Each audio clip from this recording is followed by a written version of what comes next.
All right, this is gonna be really crappy, but I drove home and I'm gonna try my best. I'm gonna try my best here to, because this is the only place I really have to record this and the only time I really have to record this. Let me take my seatbelt off because I am parked. I'm not driving. I tried to record this while driving, and I could not. I don't know. I was just kind of on some BS, so I don't know. I couldn't express myself. I guess you can consider this another talk on perfectionism, but it's not necessarily so focused on hypervigilance and conscientiousness and these things. It's more so just a mental framework of, I guess, like self-conception and self-worth. And I arrived at this conclusion independently, but very recently I have found other people promoting very similar ideas. And essentially, this framework that I'm going to discuss is the separation of worth and value. Worth we can define as your intrinsic goodness for simply existing, right? You are a human being, you exist, and you are intrinsically worthy, you are intrinsically good, you have intrinsic dignity, right? And, you know, the justification for that can stem from a couple of different places. If you believe in God, God is good, therefore he creates good things, therefore human beings are good, right? If you have any appreciation for just the world we live in at all, it's good, and people are good, right? On a fundamental, like, ontological basis. Value is something separate, but very, very easily confused. My finger's under here, under the steering wheel. That's funny. Something that's separate, but very easily confused. Okay, hi, I'm gonna pop out. It's defocusing. Value is the good that you provide to the world by your actions, by your talents, by your words, just by acting upon who you are. Perfectionists and just generally many kinds of people very easly confuse these two things. It's a form of insecurity, can stem from a lot of different wounds that someone suffered in their personal life, whatever it is. But it's very common to see people who have this sort of this equivocation that their competence determines how much they are worthy of love or just of any positive regard at all. I do this well, I contribute this, I am this good thing, therefore I am good. And we really need to completely flip that on its head to properly understand the distinction between worth and value. When I initially dreamed this up, and I'm not taking credit for inventing this, I'm sure plenty of other philosophers or like psychologists or something came up with this before me. I'm certainly not the original. But I did initially think of this independently, like I mentioned. Anyways, when I thought of this, I was going through something. I don't know what. I can't remember what it was. It tends to be a common occurrence, but we move on, we grow, right? And like a good Christian, I try to be. I take it to prayer a little bit. I meditate. I really think, and I come away with, I kid you not, a diagram. I tend to do that when I have an idea that has like moving parts, but they fit very neatly together. I draw diagrams. I don't know why I do this. I don't have like a notebook on. I couldn't show you, but sometimes I do that. Very occasionally, I'll get like 4 a year maybe. So I come away with this diagram, and whatever I was upset about, it had to do with like competence and God's love, surely, and so on and so forth. And more or less what it said, and I'm going to use the initial vocabulary. It is separate from what I am discussing here. I think that the vocabulary of worth and value as two separate categories is more useful.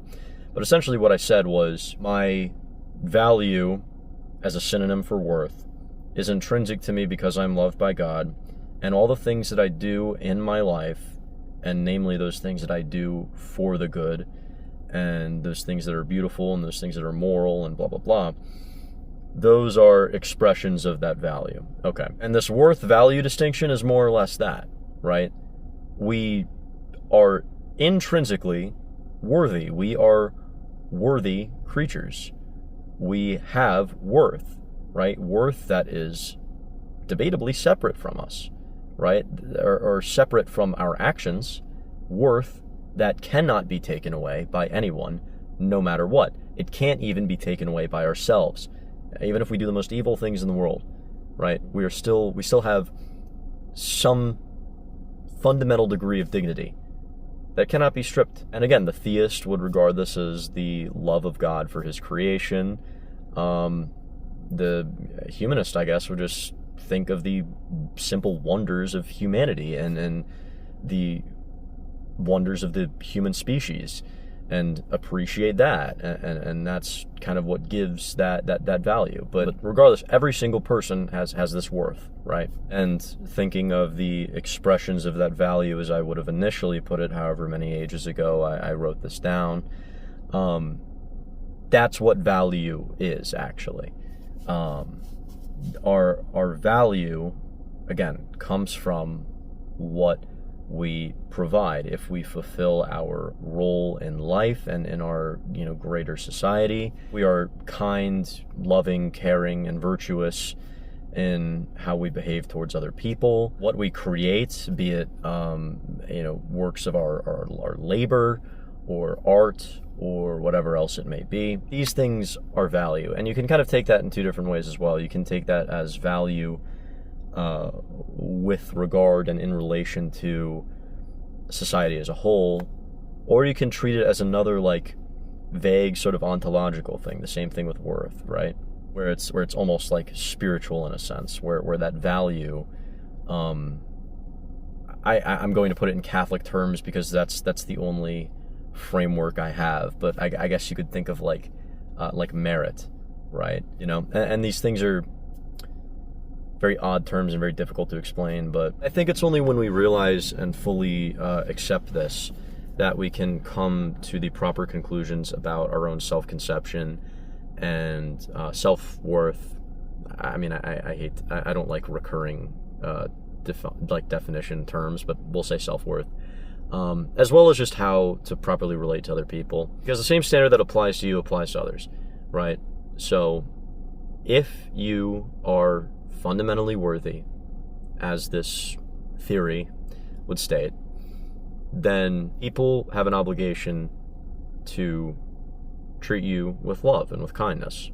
And you have that same obligation towards other people, right? This cuts both ways. Something that's particularly emphasized in Catholic teaching, and I would expand this to I think something that should apply to the broader human race as a whole, is the charitable interpretation of other people. Right? Every single person deserves the benefit of the doubt. And in Christian theology, often this can stem from a sort of self-reflective, look at the sinner I am, how am I to judge, right? I mean, this is what, judge not, for you will be judged by the same measure you measure out, right? I mean, this is the words of Jesus Christ. And I think it's just generally a very good thing, not only for, again, to address your treatment of other people, but to address other people's treatment of you.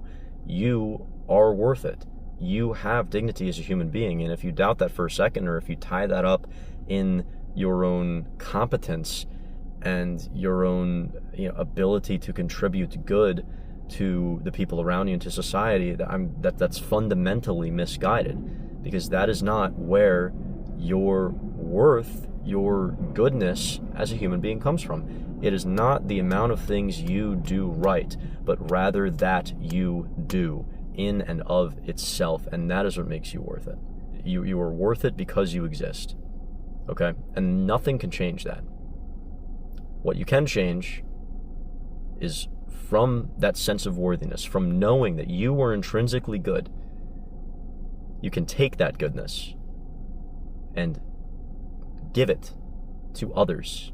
From your worthiness flows forth those actions that are your value, that you provide to the world, to society, to existence, blah, blah, blah, blah, blah. Value flows forth from worth.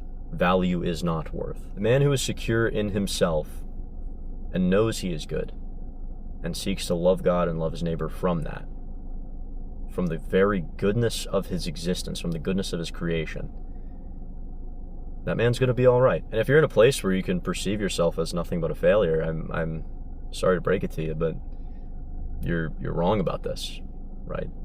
You are good. You're so good. And it's a beautiful thing. And I think that you should just take it into consideration.